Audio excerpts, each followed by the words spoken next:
Allez, Prisca. C'est bon? C'est bon. Bonjour Philippe. Bonjour, Prisca. Tu vas Ravi. bien? Ouais. Ravi de t'accueillir. Oh, je suis contente d'être là. Bah, ça fait un moment. 5 ans. C'est ça. C'est comme C'est un ça. anniversaire. Ah, toi, t'as pas changé. Moi, j'ai pris quelques cheveux gris. Non, on tu est vois. toujours les mêmes. Nous n'avons pas changé. Vraiment heureuse d'être avec toi pour parler de Royal, cette marque emblématique locale, emblématique dans plusieurs sens. D'abord pour la gourmandise et les saveurs, mais aussi pour tout le travail que vous faites auprès de nos agriculteurs locaux. Bah, là, tu as là en fait quelques produits qui sont arrivés. Alors, il y a un peu de goyave, il y a un peu de prune de citer. Tout va arriver un petit peu plus tard parce que actuellement, nos agriculteurs partenaires, ils sont dans les champs, ils sont en train de récolter. Et justement, tu parles de tes agriculteurs avec qui vous collaborez. Est-ce que tu peux nous faire un petit tour d'horizon des différents produits que vous utilisez?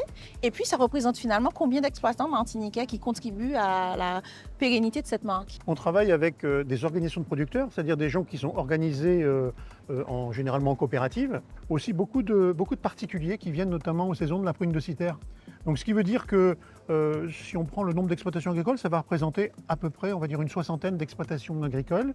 Et nous, on a aussi notre propre exploitation agricole ici, en complément de ce que nos partenaires peuvent nous apporter. Donc, en fait, si on parle un peu chiffres, même si on n'aime pas trop parler chiffres, hein, on va traiter ici environ 1800 tonnes de fruits dans l'année, dont une centaine de tonnes par nous-mêmes, et 1700 tonnes par tous les autres agriculteurs. Donc c'est tout un écosystème, hein. On ne se rend pas compte, mais derrière un pot de confiture, derrière une brique de jus, il y a tout un écosystème qui vit. Et on a l'occasion, notamment en cours d'année, vous avez ce rendez-vous incontournable, Fruits en Fête, où vous accueillez les Martiniquais pour découvrir effectivement l'usine et prendre conscience de tout ce travail et rencontrer les agriculteurs. On va arriver sur la 5e édition. Alors, à chaque édition, on a de plus en plus de monde. La première, on a dû avoir 3000 personnes. L'année dernière, il y avait 9500 personnes. Donc, est-ce qu'on va passer le cap des 10 000 cette année? On espère.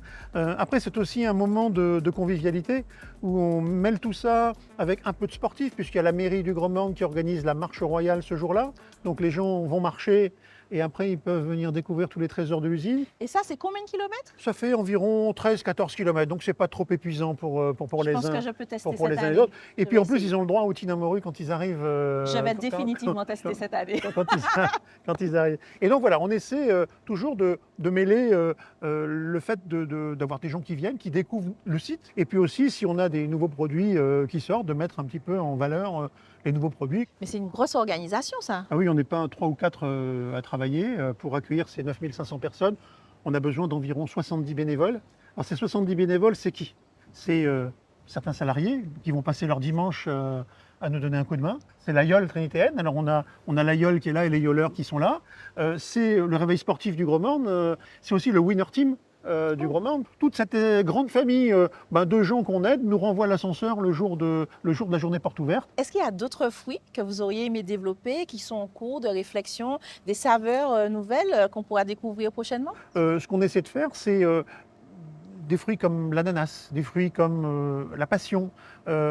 Ces fruits-là, en fait, sont des fruits qui coûtent tellement cher à produire qu'on n'en aura jamais 100% dans nos produits, mais qu'on sera là, en fait, pour aider les agriculteurs à écouler les produits qui ne se vendent pas sur le marché du frais quand il y a la suite de production. Et puis après, il y a d'autres idées que l'on peut avoir sur des parfums.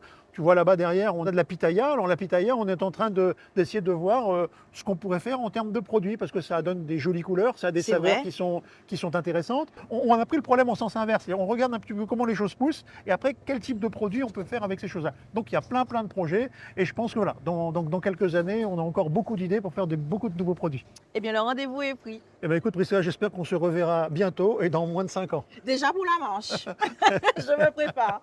Vous l'aurez compris, mes amis, on est ici en terre martiniquaise pour valoriser nos produits, le savoir-faire, et cela dans une belle collaboration. Nous, on se retrouve en cuisine pour valoriser un produit de la marque. Je ne sais pas encore lequel, le choix est tellement terrible. A priori, Kenigua et Avador. Mais ça, c'est en cuisine. Merci Philippe. Merci Prisca.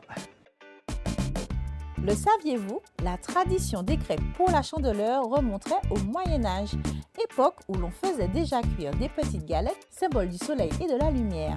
La prospérité de l'année dépendait de la réussite de la cuisson de ces petites gourmandises. Ça y est, j'ai pu enfin faire mon choix. J'ai choisi de cuisiner la confiture. Merci encore pour cette belle visite. Et on cuisine ensemble des crêpes. Et oui, La confiture va garnir mes crêpes. Ça y est, c'est la chandeleur. Pour réaliser cette recette, il vous faut du lait, de la farine de blé, de l'eau, de la farine de manioc, de l'huile de coco, des œufs, de la cannelle, un citron vert, de l'extrait de vanille, du sel, de la crème anglaise, de la noix de coco déshydratée, des amandes grillées effilochées, de la confiture de noix de coco, de la confiture d'ousselette et les fruits de votre choix. Vous connaissez désormais mon amour pour les crêpes et on peut dire que je vous ai déjà partagé pas mal de recettes depuis les 6 années de cette émission. Aujourd'hui, on part sur une nouvelle version, tout en originalité, enrichie à la farine de manioc. Dans un bol, je dispose les farines, les œufs, le citron, la vanille et la cannelle et je mélange. J'ajoute ensuite progressivement les liquides, à savoir le lait, l'eau et l'huile.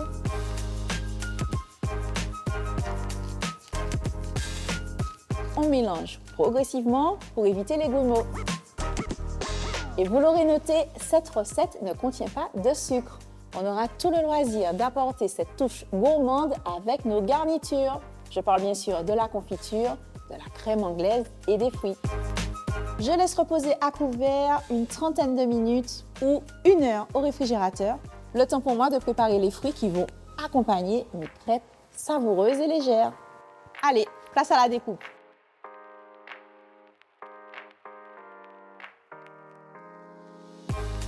Goyave, prune de citerre et j'ai ajouté de l'ananas pour ajouter une pointe d'acidité à la recette.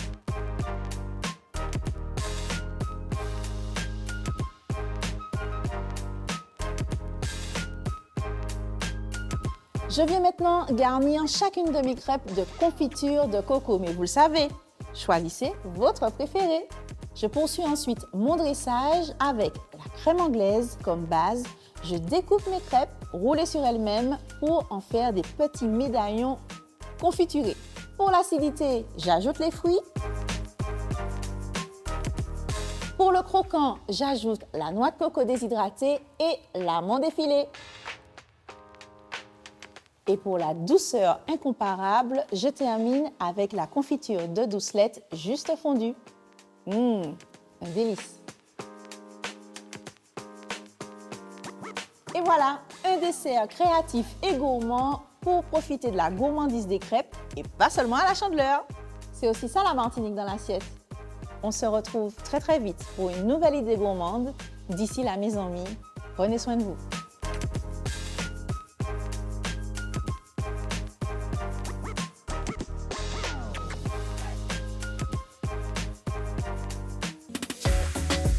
Comment vas-tu? Ça va bien. Ravi de t'accueillir. Non, je la refais, c'est lui qui m'accueille. Oui, c'est ça. Mais comme j'ai pris possession du matériel, forcément, a priori, Kenny Goyavade. C'était trop long. On la refait. Et vous l'aurez noté, il n'y a pas de sucre dans ce... Sic, panisicador. C'est toujours pas le goût jonglé. On peut mettre de l'IA. Oh! Ah ben non, c'est trop important. Excusez-moi. Il y avait quelque chose là. Tu as vu? J'ai presque... Tu remets en boucle le seul moment où j'ai réussi, d'accord? Excusez-moi, je me reconcentre.